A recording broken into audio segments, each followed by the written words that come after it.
Sometimes under the glitz, glamour, and makeup, there are bruises colored purple. They run deep and ugly.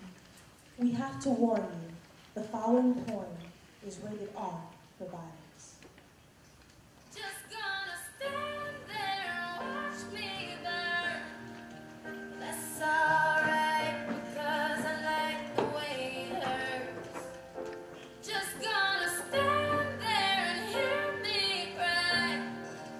That's alright because I love the way you lie. I love the way you lie. When I was in the first grade, I told my mom that a boy had been picking on me, putting his hands on me, pulling pigtails. and she replied, Oh, honey, that just means he likes you. he didn't actually hit you. And if he did, he didn't mean to. And And from from that moment on, I measured love by how badly it hurt.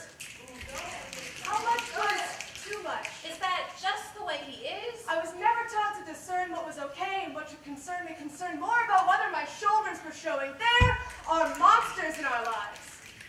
Not the kind who stomp on welcome mats, bust down doors, but the kind who steal away into our midnight hearts, break things with their loving hands. And while these monsters do come into our bedrooms, we know their faces better than our own. We enjoy the game of hide and seek. We seek love and hide bruises, having never won the game, but maybe this time. So there's this girl. She's been defusing bombs since before she was old enough to realize it wasn't her job. So when he came along with lips like the 4th of July and hands like New Year's, she thought she could embrace his explosions. So there's this girl. She knew sticks and stones could break her bones, but she never thought the word bitch would become a bruise. He rocked her world. Maybe that's why she didn't recognize the earthquakes. She could feel tendrils of him crawling into her, weaving himself between her thighs and underneath her ribs. When he touched her, she worried more about whether he liked it than whether she wanted it, because he wanted it, tempering her tongue, Because he couldn't stand the taste of no. and she had learned it was over faster if she stayed silent. He'd scream drunken slurs as if he was speaking curse words in cursive. It sounded like attendance the way he called her name. Slut? Stupid bitch. Whore? And for some reason, she would always be here.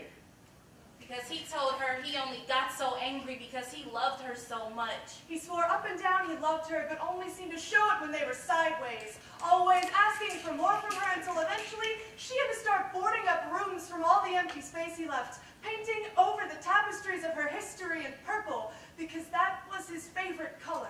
He must have loved the color purple, the way he made it so dark around her eyes. She got aches just from hearing the door lock when he walked in. She knew the heaviness of his footsteps would be the harshness of his hands. His temper was as short as the leash she was kept on.